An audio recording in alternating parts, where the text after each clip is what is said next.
Welcome to another episode of Concerts That Made Us. I'm Brian, and I've got another great episode for you guys this week. My guest is Peter Lawler from the Irish rock band Hail from Russia. They're an amazing three-piece from the west of Ireland, and if you like Arctic Monkeys and Muse, you're going to love these guys. So, before I chat with Peter, we're going to take a listen to their song, You've Gone Too Far. So, without further ado, let's get on with the show.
Hi, Peter. You're very welcome to the show tonight.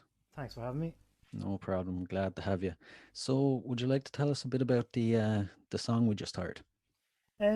Yeah, well, it was written about 2 years ago. It's kind of it's kind of a well, not tongue in cheek, but it's kind of a fictional story of a girl who kind of just she goes around town and you can hear in the lyrics, she has a good time and she doesn't really care um who thinks what about her, and it's a good thing, I suppose. It's That's pretty much what the song's about. Right, right. It's a good one. All right. I've been listening to a couple of your songs now during the week. Yeah, it's very Arctic Monkeys kind of muse influenced the music, um, and I threw a falsetto in at the end that kind of shows that. Yeah, yeah. I could really pick it up now. The especially the Arctic Monkeys. Yeah, yeah. I was told the Arctic Monkeys a few times. My last producer told me he heard a bit of muse in there. He actually said that the song would suit Peaky Blinders, that I should send it into TV.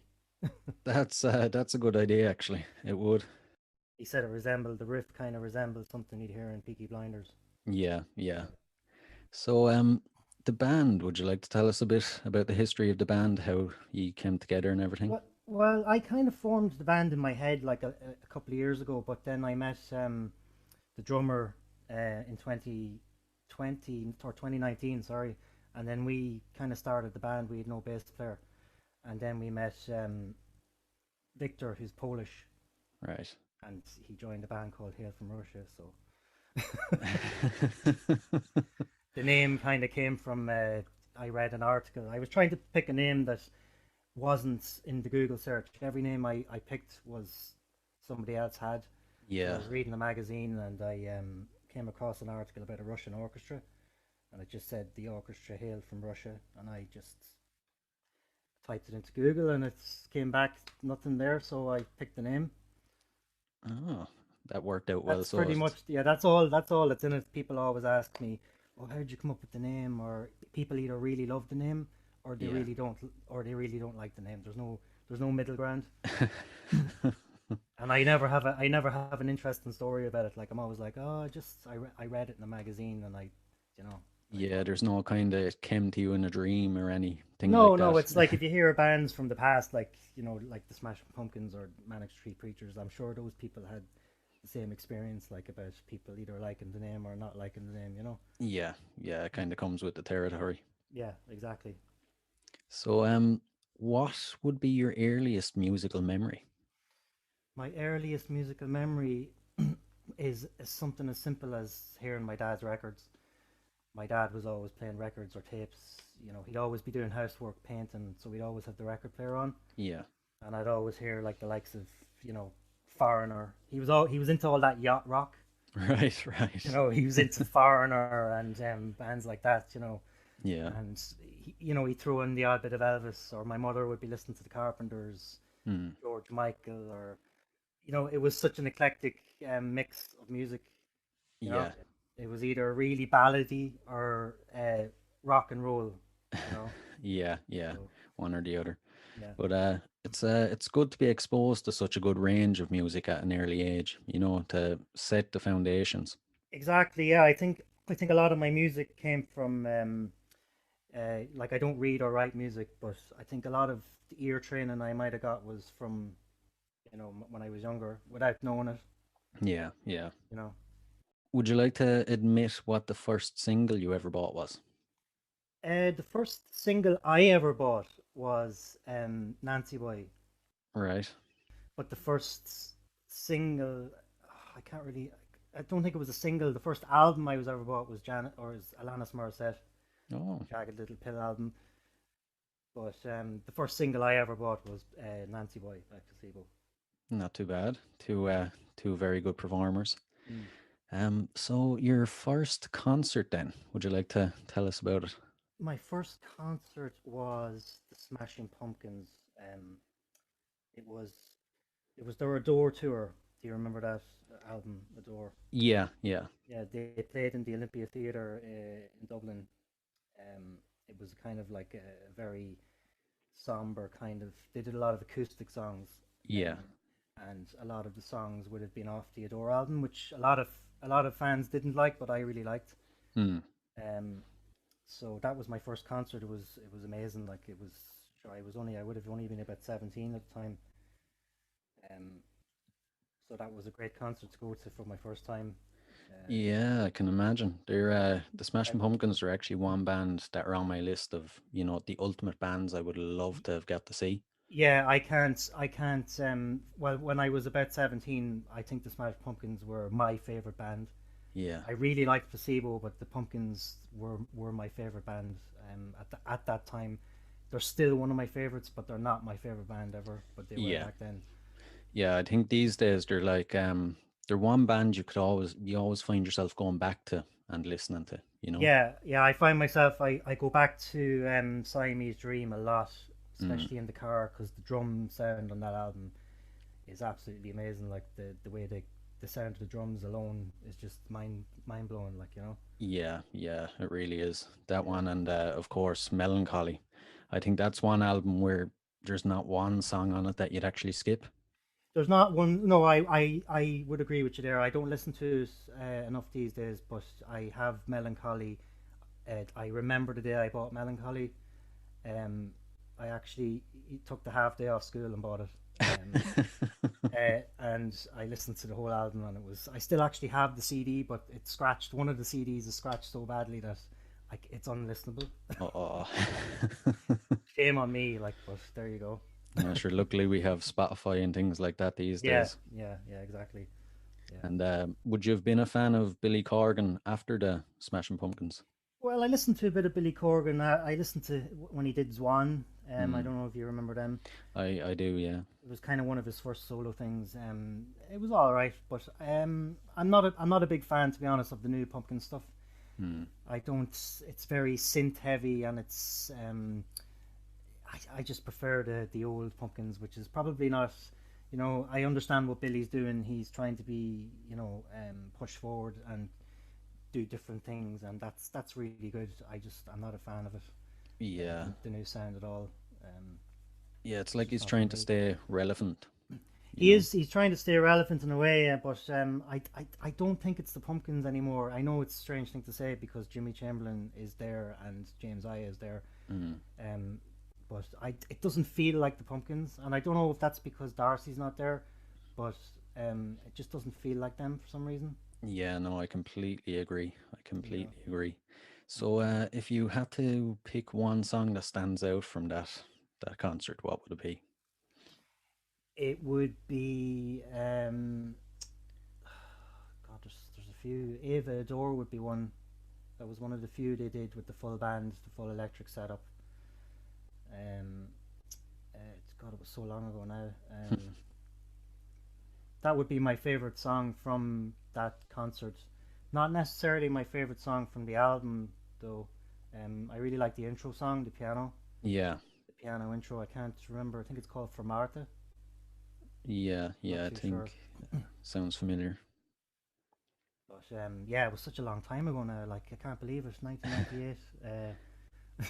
It's 23 years ago. time really flies. Time does fly, and my 20s flew by, and now my 30s have flown by. It's true what they say though, it gets faster the older you get. My dad used to tell me that years ago, and I'd laugh at him. He go, when you hit a certain age, every year just flies by, and now I believe it. Yeah, I yeah. really do. So your last concert then that you're at. The last concert I was at was one of my favorite bands, The Cure, in 2019, Malahide Castle. And to be honest with you, I didn't enjoy it. The Really? sound wasn't great. I didn't find the sound great. I don't know if it was the wind that was carrying a certain way, but I don't know. I think I left about 15 minutes early and got the train, Oh man. and we just headed back into Fibber McGee's in Dublin and just spent the rest of the night there. But I wasn't impressed with the sound, and that's kind of a running thing now in this country.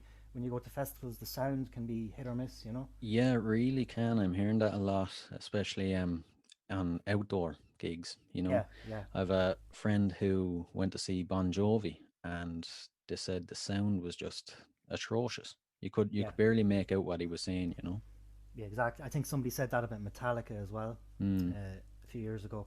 Yeah, I don't know whether it's the sound engine. I don't think it's the sound engineers, but there's something going on. I don't know if it's the weather or it's but the last few concerts I went, outdoor concerts I went to in this country weren't great, and Hmm. I was really disappointed with the Cure because it didn't, and it wasn't enjoyable. You had to, it took so long to get to the venue.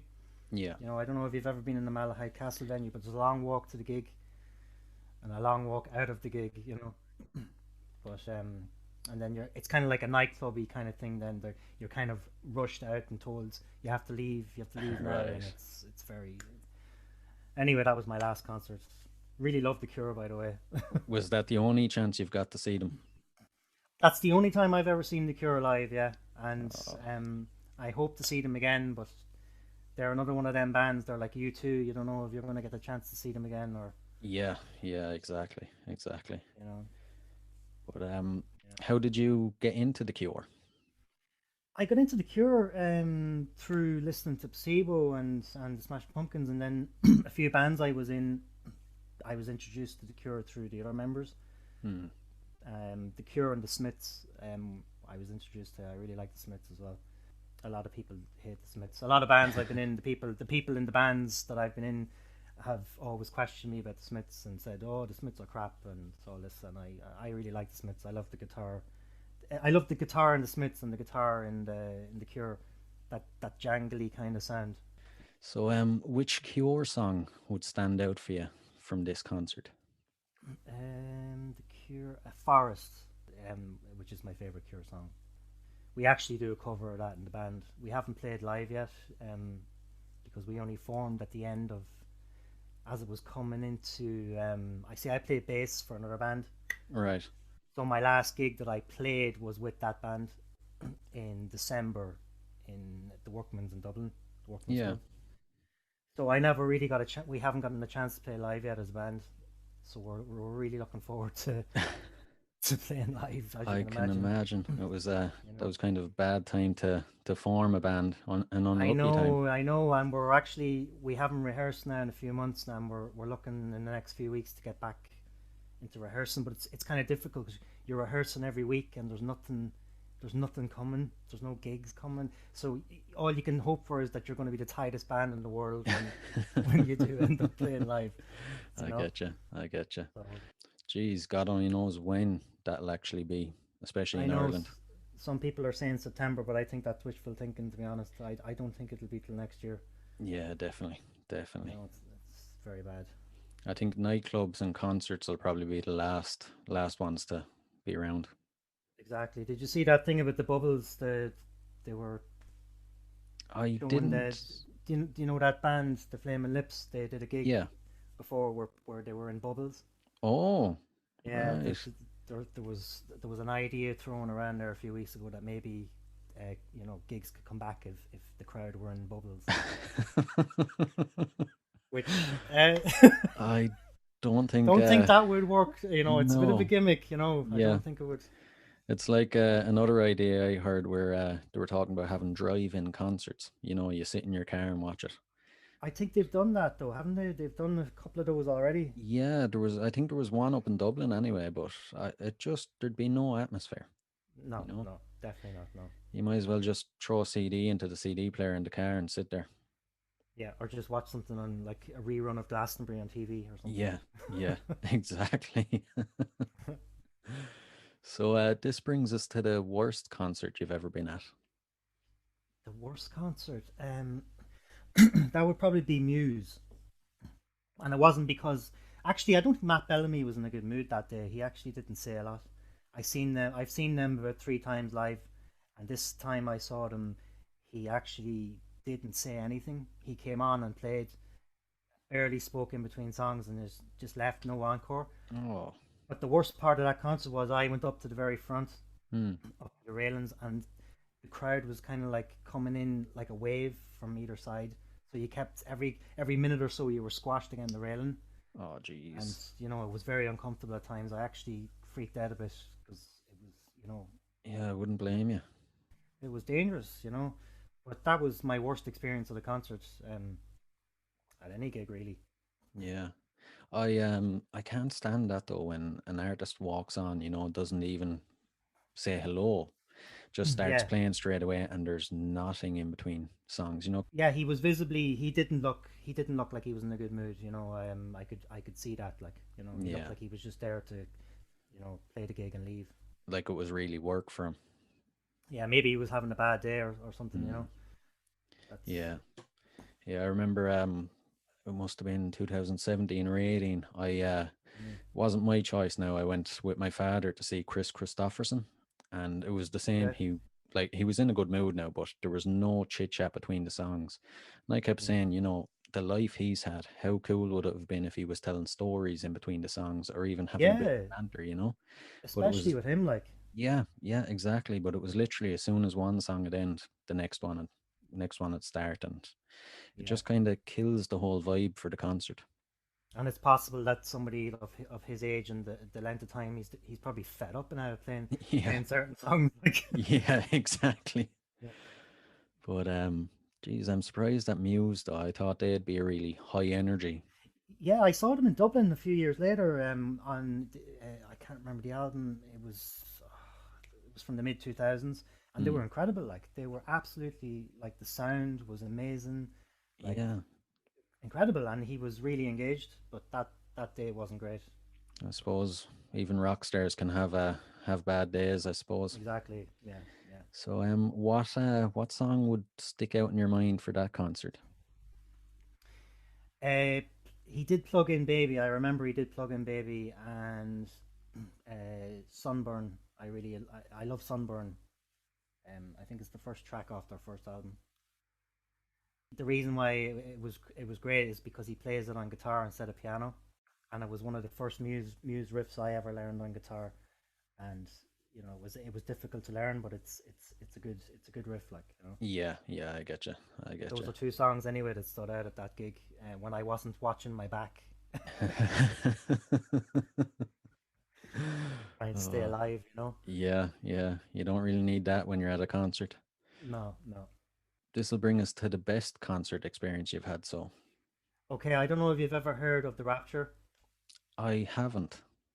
They're kind of like a dance indie band from New York, Right. and I got into them. I think it was 2003 when their album Echoes came out. You should look it up. It's absolutely like it.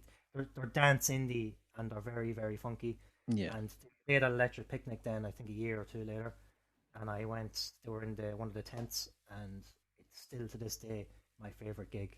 Oh, It was only an hour long, I think, but the buzz in it and the band members, they were so, like, happy, mm. and they were so kind of, they looked shocked at the amount of people that were there. They were Right. kind of like a cult band. They're still a cult band, like, Yeah. really, but the tent was full, and we were right up the front. Oh, The singer and the bass player were going absolutely mental, and then at the very end of the gig, the singer ran along the barrier, yeah.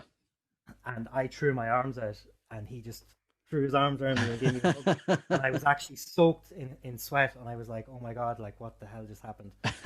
But that still remains. If you haven't heard of the Rapture, I would strongly recommend. I'll have to To look them up. I've heard a good few best concert experiences on the show now, but that's definitely one of the best, I think. I haven't Yeah, heard anyone else say that they've got that close to the singer of a band. exactly. Like, I walked out of that gig, and it was still the daytime, so you were Mm. in a dark tent going mental for an hour, and then you come out into the daylight, and you were just like, oh, that was amazing, and it still stands out. Like, it was so long ago now. It was like, what, 2004 or five, so Yeah. 16 years ago, but it still stands out Jeez. in my memory. So there you go. Ah. And which song by them sticks out in your mind? Um, Sister Savior. They played pretty much every song off their album Echoes, which was the big album for them at the time.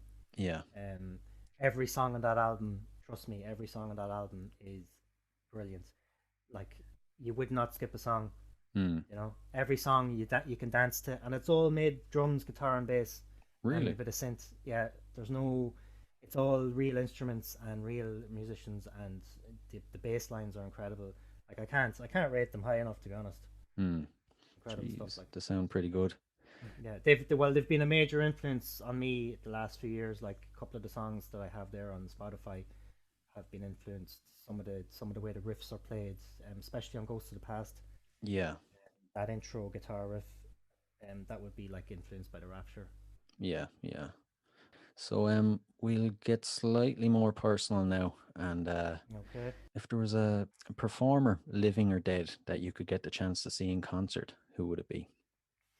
Okay. Well, I'm aware this might sound cliche, but it would have to be Kurt Cobain.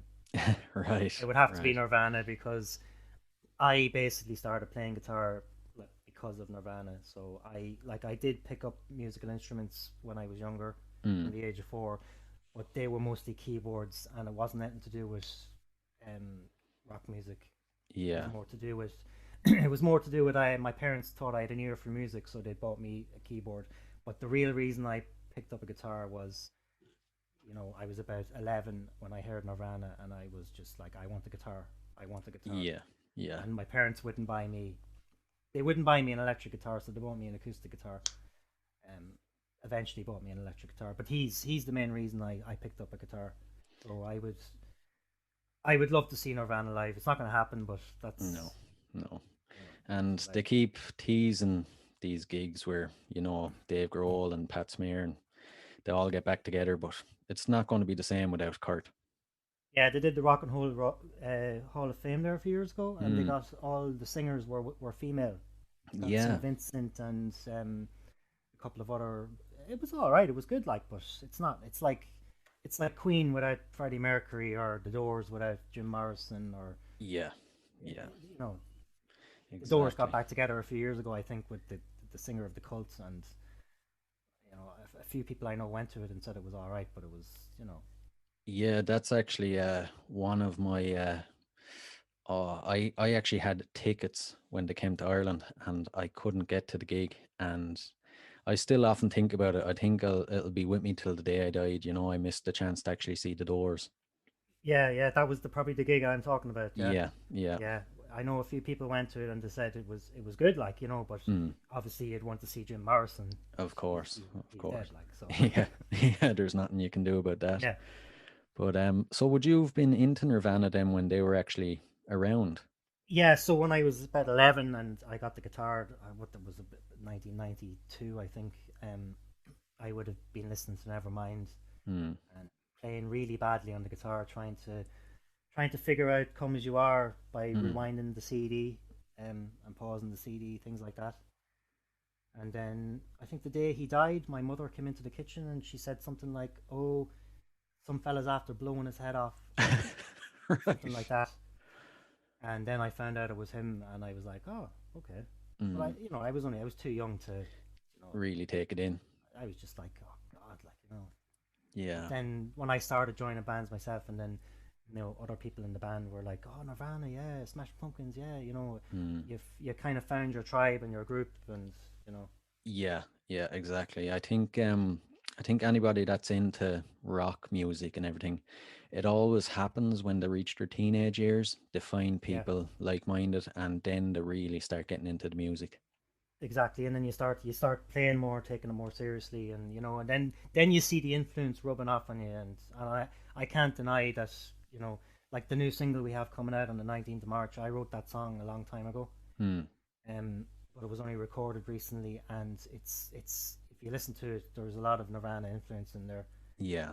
Yeah. especially in the outro. Definitely. I have an odd question now. Do you think if he hadn't have killed himself and he was still around today, do you think he'd still be a musician? I saw this question actually online last week about people arguing whether he would have still been making music, or even if Nirvana would still be together. Mm, Now, I don't honestly think Nirvana would still be together. no. I think that's a bit much. I don't think they were like U2 or anything like that. Mm, But I think he might have been. He might have did the Jim Morrison thing. He might have moved to France and painted a bit more, and he might have made some acoustic music. I think he was planning on doing more acoustic music. yeah. Yeah. He was planning on. He said he wanted to be like Neil Young, and just sit there with a guitar and sing kind of acoustic songs. Yeah, you That's could what he was actually going. you could see that happening. I watched an interview with Dave Grohl recently, and he was Mm, talking about when he died and everything, and but he yeah. said that Kurt was never made for the rock star life, and it didn't sit well with him. You know?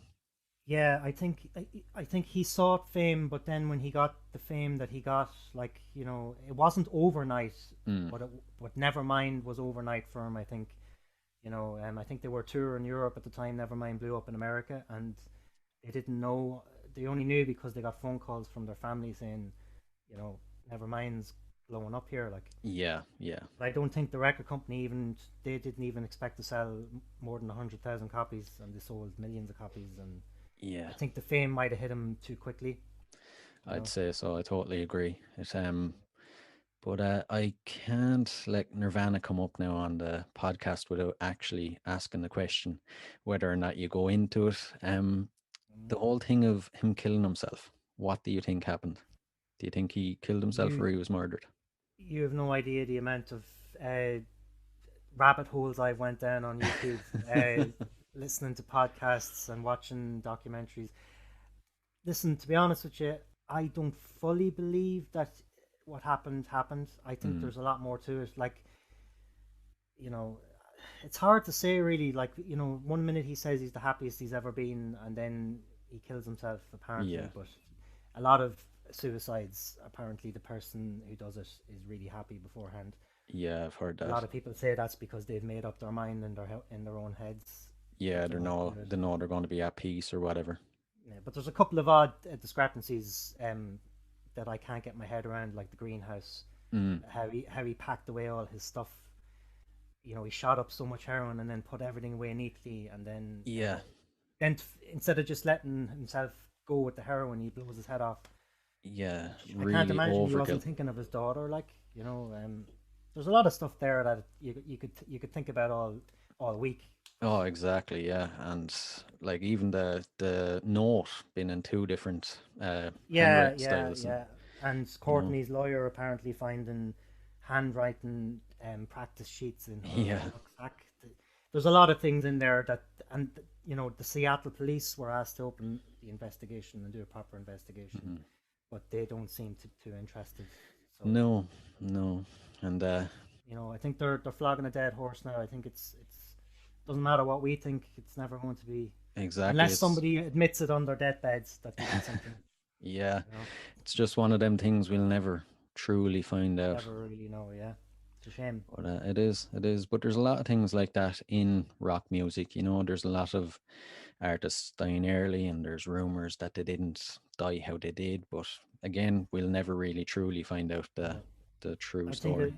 I think we're fascinated by conspiracies as well. If you call it a conspiracy, some of it could be true, but we are fascinated with that whole alternative. What if what Yeah, yeah. so You always have to look deeper. yeah, exactly, yeah. But I think as time is going on, it's coming more to the forefront as well. It's like conspiracy theories are becoming more mainstream.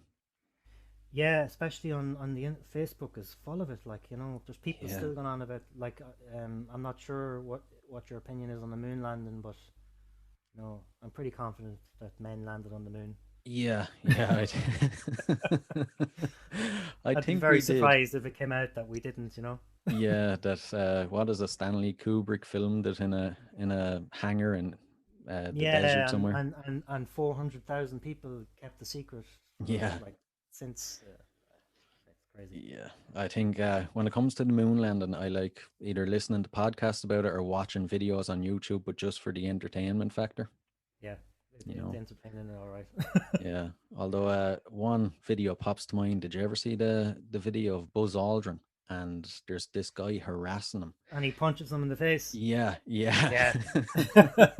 That's actually really cool, like, and I would punch him in the face if can you imagine if you made all that effort and you went Yeah, to the moon and some idiot comes up to you in the street and says you never went to the moon and you know that you did, yeah, exactly. You definitely like he did that's deserve it. what you would do. And especially from his a man like that, you know, back in the days when he was young, you know, Yeah, that whole stereotype type of men were men, you know, they sort things out with their fists. exactly, Mm. yeah, yeah, yeah. said something, you got to slap. Yeah, yeah. We're after going off on a bit of a tangent now, but Exactly. Yeah. Yeah. Fun though. yeah, yeah, exactly, exactly. But you obviously knew Good fun. Nirvana were supposed to play a concert in Ireland just when he died. Oh, they were like they were supposed to play in Ireland. I would have never went to it though. I think I was too young. But Mm. the concert I would have liked to see was the Live at the Paramount Mm. from 1991. You Yeah, can see it on YouTube. It's probably the best sounding three piece that you'll ever hear. yeah, yeah, I totally agree. If you could get the chance to go to this concert, what song, if you could only hear one song, what would it be? It would be Aneurysm because of the way like the intro just builds up. Like it kind of builds up with the drums just, and then it actually blasts into like really powerful. It's just such they're such a powerful three piece. Like if you watch that gig and you listen to that gig, it's just incredible the sound that came from three people. Like It really is. It really from is. one guitar, and then the drummer just unbelievably powerful. Like it's there's never been anything before or after it. Like No, no, there actually hasn't. They were hugely talented, and the yeah, stuff they did. And you mentioned aneurysm there. That's when I started playing guitar when I was like 14, 15. That was yeah, the first Nirvana song that I wanted to learn. yeah. And it was the build up at the start and everything and how it breaks. Then it's one of their best songs, and I'm surprised it wasn't as big as Smells Like Teen Spirit. Exactly. Like sure, there's people who say that Teen Spirit's not even the best song on Nevermind, which is probably true. So Yeah, yeah, yeah. yeah, that's true. So we'll move on then. If you had to quarantine with a performer for 24 hours, they can be living or dead. Hopefully they'll Mm. be living when you're quarantining with them. But who would it be? I think I put two people down in my head for when I was asked this question before, and I think the main person I'd love to sit and have a chat with is Adam Clayton from U2 Right, right. because I was a bass player for a long time, and a lot of people wouldn't say Adam Clayton's a great bass player, but he was a big influence on my bass playing, and Mm, I'd love to sit and have a. He seems really chilled and approachable, and like for a guy that was in the biggest band in the world, mm. he seems so normal. I'd love to sit and chat with him or the Edge, maybe. Yeah, I'm not yeah. sure if you're a U2 fan, but I like Mar am. might. Yeah, Yeah, I can. I wouldn't be as big into him now as I was in the past. I've kind of the wore off me a little bit, but I yeah. there's a lot of songs now I appreciate. Yeah, I'd love It's to sit, but in quarantine, I know you said one person, but it would be cool to have Adam Clayton kind of jamming on the bass with him, and then maybe the Edge could show me some of his effects. yeah, yeah, that would You be know, pretty cool. that Uh, would be cool. Yeah. you wouldn't like Bono to join, you know? To be honest with you now, I'm a massive U2 fan, but it's not because of Bono. Hmm. To be honest with you, Bono, like, Jesus, that man's confidence. There's only so much of him you can kind of watch. I prefer. I think when I saw them play Glastonbury on TV, they played Glastonbury in 2011. I think Hmm. I was just fascinated by the sound of that was coming out of the guitar. Just all the effects that he has Yeah, going, and he uses a different guitar for every song. And he's definitely him and Adam are definitely the most interesting people in that band. And Larry, of course. yeah, yeah, without a doubt. It's funny about Bono there. I had an American guest on the show recently, and they Mm. said they were dying to know how Irish people actually feel about Bono, that he must be like a god Mm. over here. And Yeah, when I yeah, yeah, explained how we actually feel about Bono, they wouldn't believe it because yeah. I suppose over there they see a whole different side of him, you know? I think Irish people they see through the nonsense, and they don't. I don't think we like people who are really flamboyant and confident, do we? As a No, people, no, I think Irish people, when they see people like that, they prefer to actually tear them down than congratulate them. I think so. Yeah, I think like if Bono walked down the street here, I think people would just they wouldn't really bat an eyelid at him, really. No, or it'll be actually a thing of, oh, I won't say hello to him because it'll annoy him even more, Yeah, you yeah. know? You wouldn't know, like. Yeah, that's yeah. Quarantine definitely Adam Clayton. If you could throw the Edge in there as well, that'd be amazing. Cool, cool. I'd love to see actually what you'd come out with if the three of you got working Oh, on songs for I the 24 hours. yeah, I would just love I would love all that, all effects, and yeah, Mm. it'd be great. Would what song would you like to play with them? Oh God, I would love to play "Bullet the Blue Sky" Oh, interesting from choice. Rattle and Hum. It's on. I think it's on Joshua. It's on the Joshua Tree album. I think it is. That or Exit, two amazing songs. "Bullet the Blue Sky." You know the song, yeah? Yeah, yeah, I do. Like that guitar riff's just crazy. Like it's Yeah, really good. Like it's probably really simply. I've never tried to play it, but it's probably really simple to play. It's just the effects he has over it and the way he makes it sound like an airplane at a time. yeah. So it's a fascinating song. You're actually making me want to quarantine with him now. The more that you're talking about Like that song. yeah, you might be put off by Bono's lyrics at times because he's very his lyrics can be you can hear that self confidence he has. But Mm. that's why they're that big because they don't care. Yeah, He yeah, doesn't care. exactly, exactly. One thing about them though, do you think they're going to hold on to how big they actually are going forward? You know? No, I don't think so, and that's the worry. I've never seen them live, and it's my own fault really because I haven't done that whole sitting up all night and Mm. wait until the tickets go on sale and I've never did any of that, but I would really like to see them live before they shut up shop because I can't see Bono's voice lasting much longer.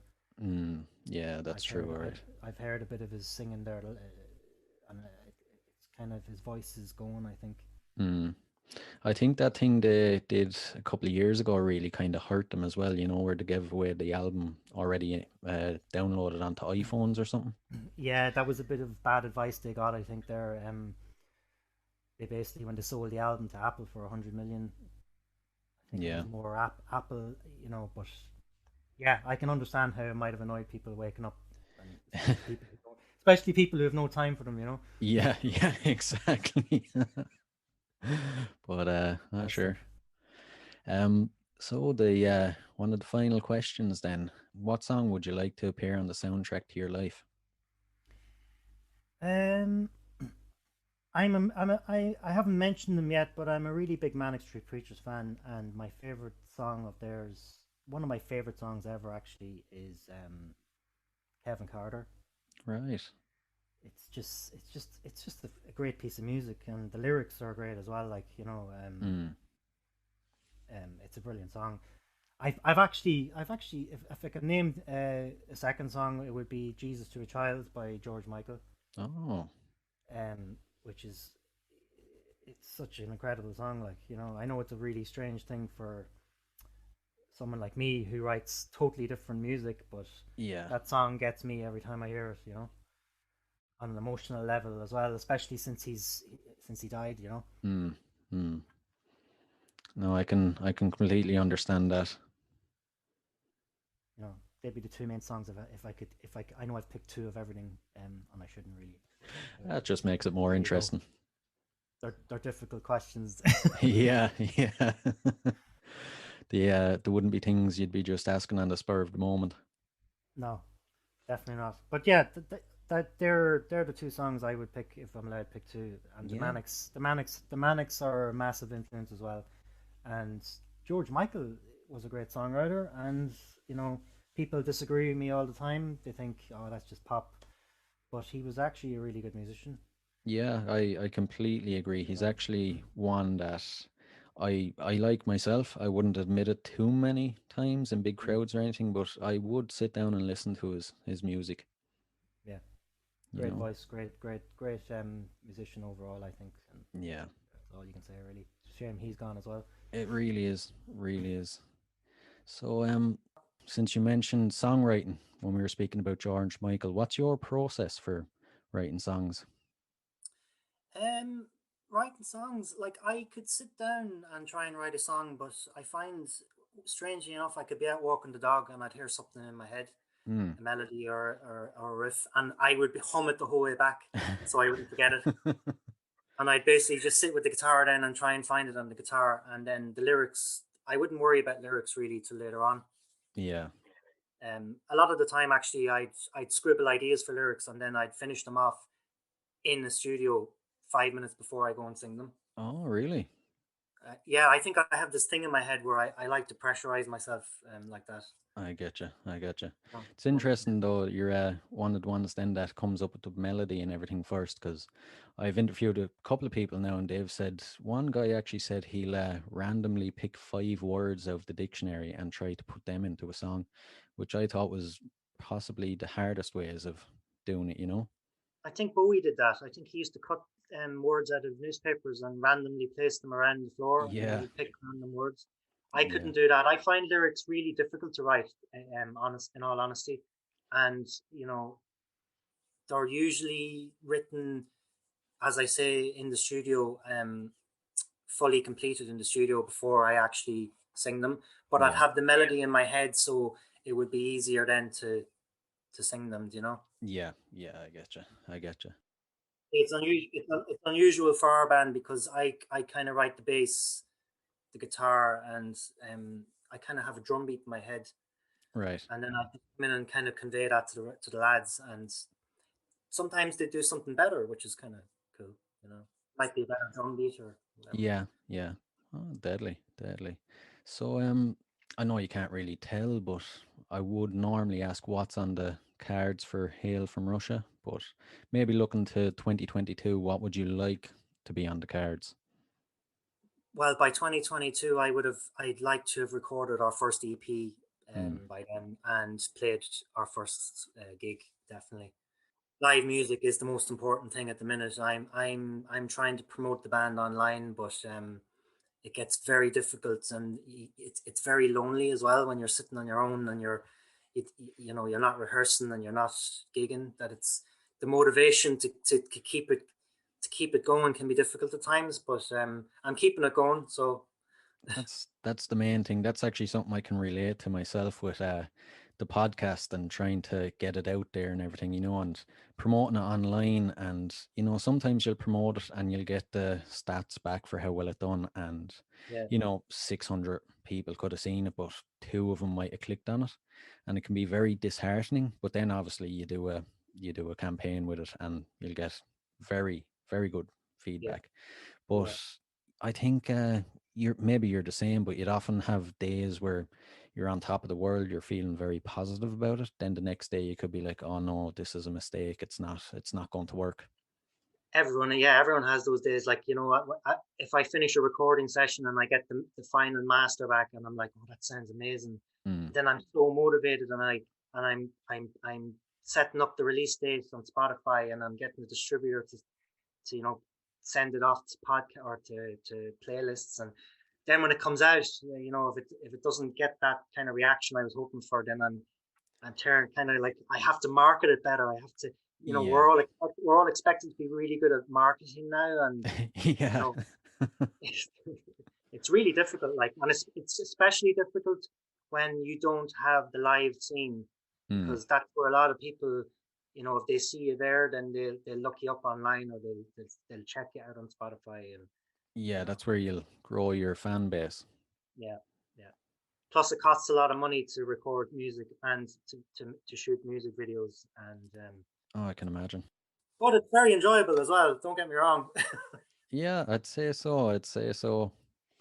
Well, hopefully in 2022 you'll get to play a load of live gigs, and Yeah, hopefully I'll be able to make it to one anyway and see you perform in person. that would be great. Yeah. Definitely, definitely. So before we go, then, one of your songs is going to play us out this evening. Would you like to tell us a bit about it?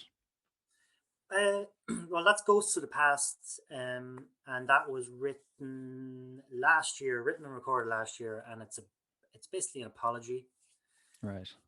to my wife Okay. Okay. for not always being, sometimes you have fights and sometimes you don't get along, and it's kind Mm, of like a love letter apology. I think you can hear it in the lyrics. Um, but there you go. That's what the song's about. cool. Cool. Perfect. Well, that's it. Peter, thanks a million for coming on tonight. I really enjoyed it. It was great to chat to you. No problem. I really enjoyed that. Yeah. And best of luck with the new single. Thanks very much. And hopefully I'll get to see you perform in 2022. Brilliant. That would be amazing. Hopefully we get to perform. Yeah, exactly.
I hope you all enjoyed that episode as much as I did. If you did, please rate and review us on iTunes. It really does help the show. But before I go for this week, I just wanted to give you all a bit of an update. Sadly, since the recording of this episode, Hail from Russia have gone their separate ways. But Peter is back with a new band called Bidding War. And I just want to wish him the best of luck. And I look forward to having him back on the show in the future to tell us all about the new band. So until next week, which, by the way, we've got an amazing guest next week. I can't wait for you to hear it. We were very, very lucky to have this person on the show, and it's going to be an amazing episode. So until then, keep rocking.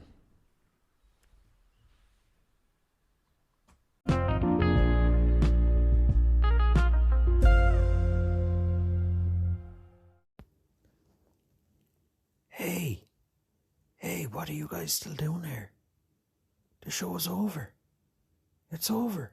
You can go home. Go on. We'll see you next time. We'll be here.